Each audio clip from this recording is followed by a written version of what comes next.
Hello and welcome back to Team Fortress 2 with Bobson, playing a bit of a snowplow today because I have a pyro contract as well as a snowplow contract, so I figured what the hell, may as well get them both done at the same time. So, what do I want to be talking about while I am running around on my pyro setting people on fire? Let us see.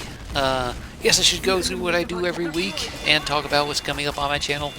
Let's see, what is coming up? Same as last week, same as the week before. More Fallout New Vegas. I think this coming week is me doing some more work on the strip, figuring out what it is I need to do at Gamora. I think that's what I have recorded for this coming week. Last week I finally got Rex's new brain. I finally tried to figure out how to get Pacer killed. Don't think I actually figured that out at the time, but hopefully this week I will. So yeah, that's Fallout New Vegas. As usual, I have that planned. What else? Terraria. I don't really know what I'm going to be doing in Terraria this coming week. Last week, I finally managed to get the Eye of Cthulhu down after a few less than successful tries. If you missed that episode, go check that out. I think that me killing the Eye of Cthulhu was on Thursday's episode. So yeah, I'm not really sure what I'm going to be doing this coming week. I mean, I have a full set of meteorite armor, as well as the meteorite gun. So I could try and take on the Brain of Cthulhu.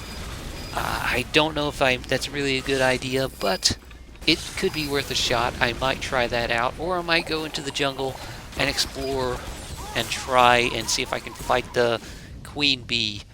Because I have Abominations, the thing you can use to summon the Queen Bee, but I don't really want to use them because they were left behind by my main character from my previous series, and I think that's a bit cheaty.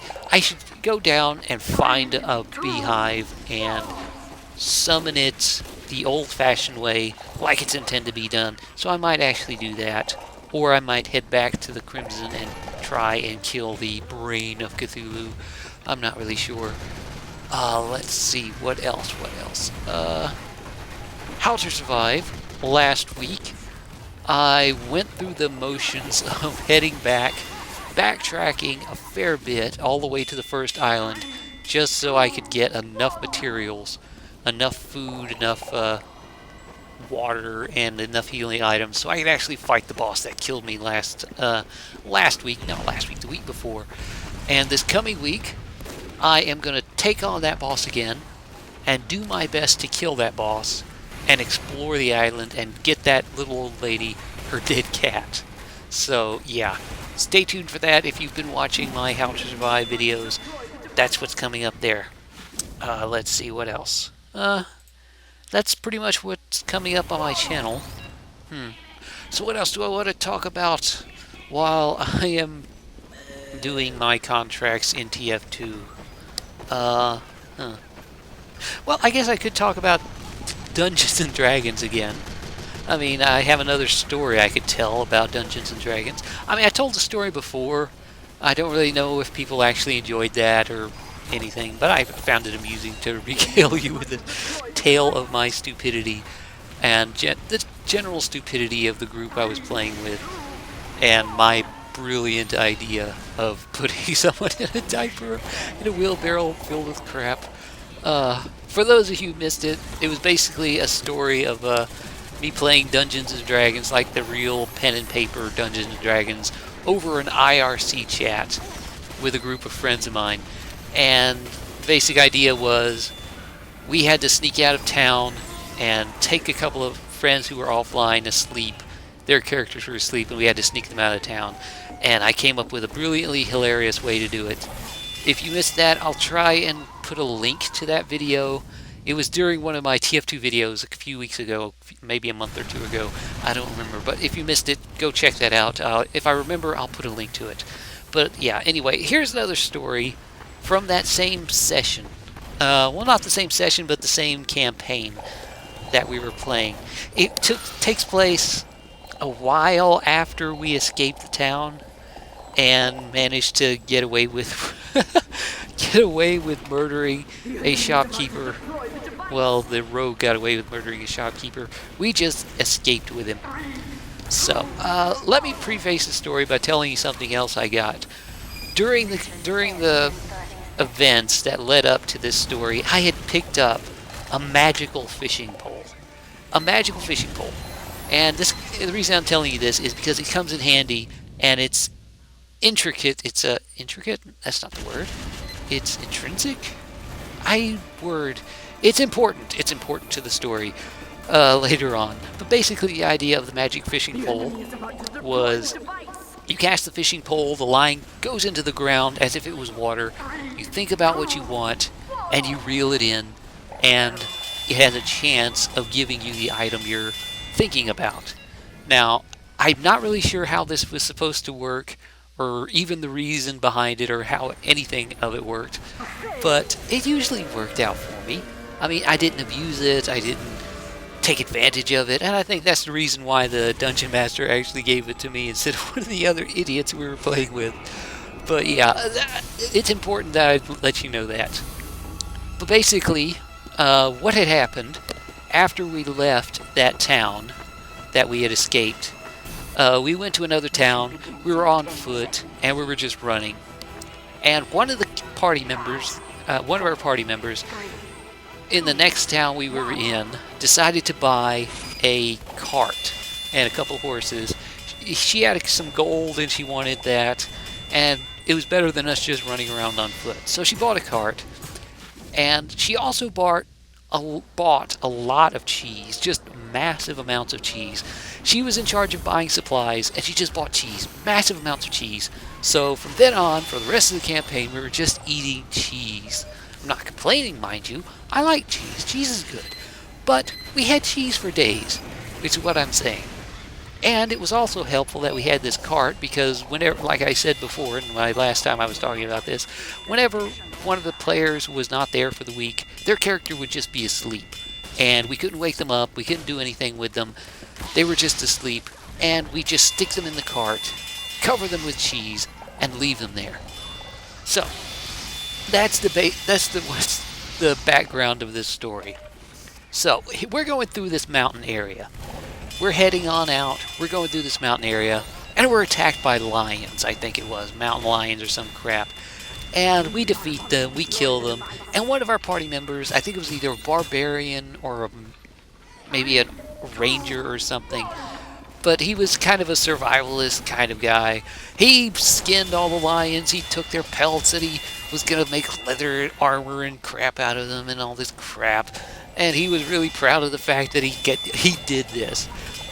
And I don't know why he was proud of it. I mean, he was acting as if he did the entire thing when it was the entire party killing all these lions. But yeah, we had all these lion pelts just stacked up in the cart, right next to all the sleeping party members. And we're heading on down this pass. And we come across this little hunter village. It's a little village out on the side of this mountain area, filled with hunters and their families, and it's a nice little place. It's not filled with evil people, it's just average hunter village type place. So we stop at it, and this barbarian, I think he was a barbarian. If I remember correctly, he was a barbarian. He starts regaling them of the story of us fighting all these lions, and he drags out all the pelts and stuff, and he's really building himself up as this great hunter and all this crap.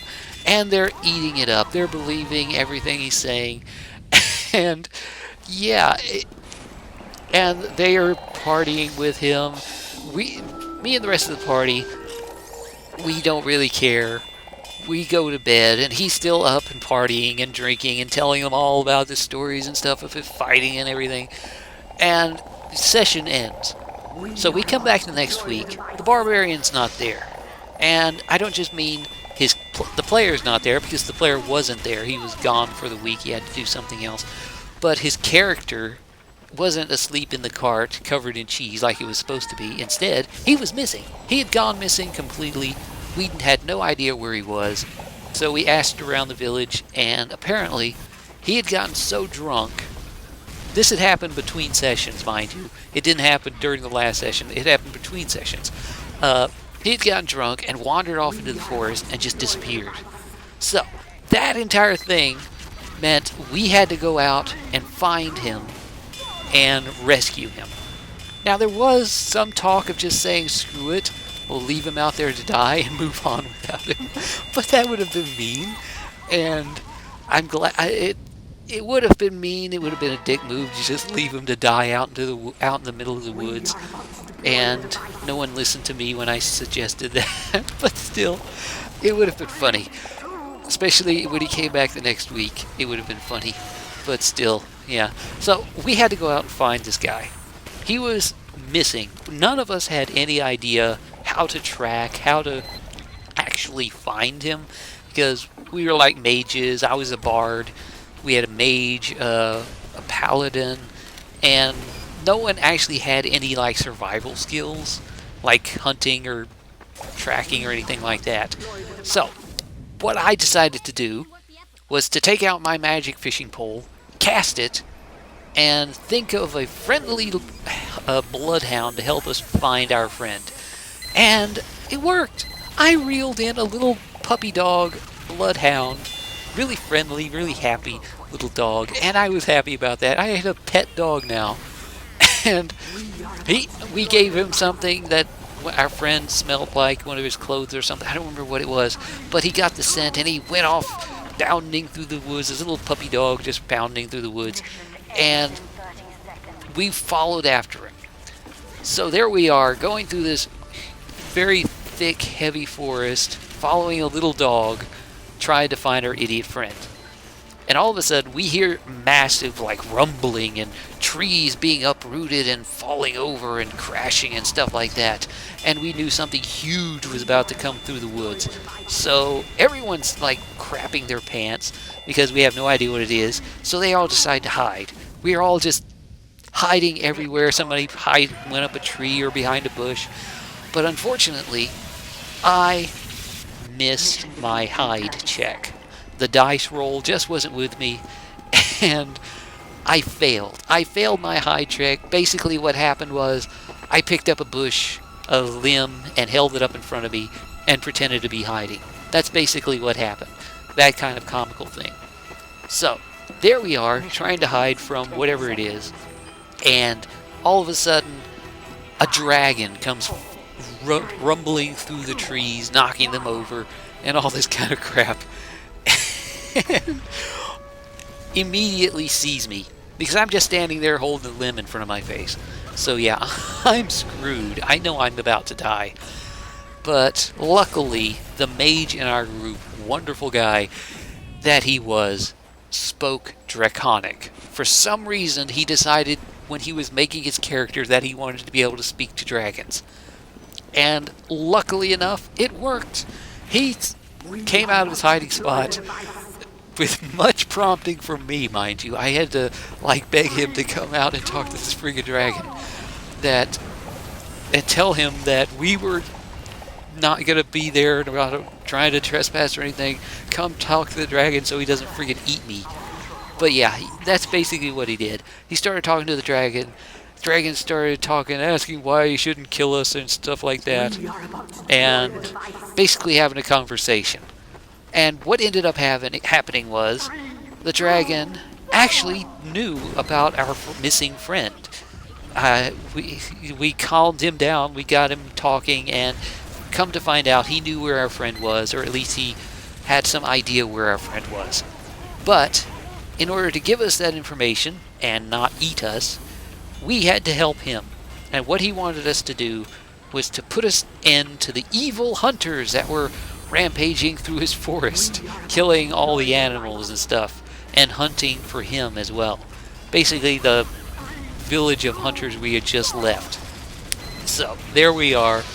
We now have a quest from a dragon to kill the hunters, the friendly hunters in the village we were staying at, in exchange for not killing us, as well as potentially giving information about our missing friend. So, again, I bring up the fact that maybe, just maybe, we should just leave him there and move on. They ignore me. So they decide, the rest of the party decides, that we should just do it. Do it, screw the village, and kill them all, and just try and find our idiot friend. So we make our way back to the village, and we're trying to figure out a way we can convince the dragon that we helped him, and someone suggested the idea that we just poison the well. We go to the middle of the town where the well is, and we poison it, and kill everyone in the city, everyone in the village, and everyone was on board with this for some reason. Everyone. And I like to reiterate the fact that we were not playing an evil campaign. We weren't evil characters. We were just random idiots playing. And everyone was on board with this. Poisoning the well and killing everybody. I mean, yeah. So they all look at me because they don't have any poison. And I have a magic fishing pole. So I reluctantly agree to fish up some poison. So I cast my fishing pole, think of poison, and I fish up a bottle of rat poison. And that's not really good enough, so I cast again, and then I get a bottle of like deadly nightshade or some crap, and then I cast again, and it's a bottle of weird ruined magic poison stuff. And then I get I think it was either 3 or 4 different bottles of stuff I fished up, but none of them were really good enough for what they wanted to do. So, and they were still conflicted on whether or not they should actually do it. So we decided to sleep on it and decided the next morning. So next morning comes, and the mage who was holding on to the bottles, because some of them were magic potions, so he had to use detect magic or read magic or something in order to be able to read what it was. So he had it in his bag overnight.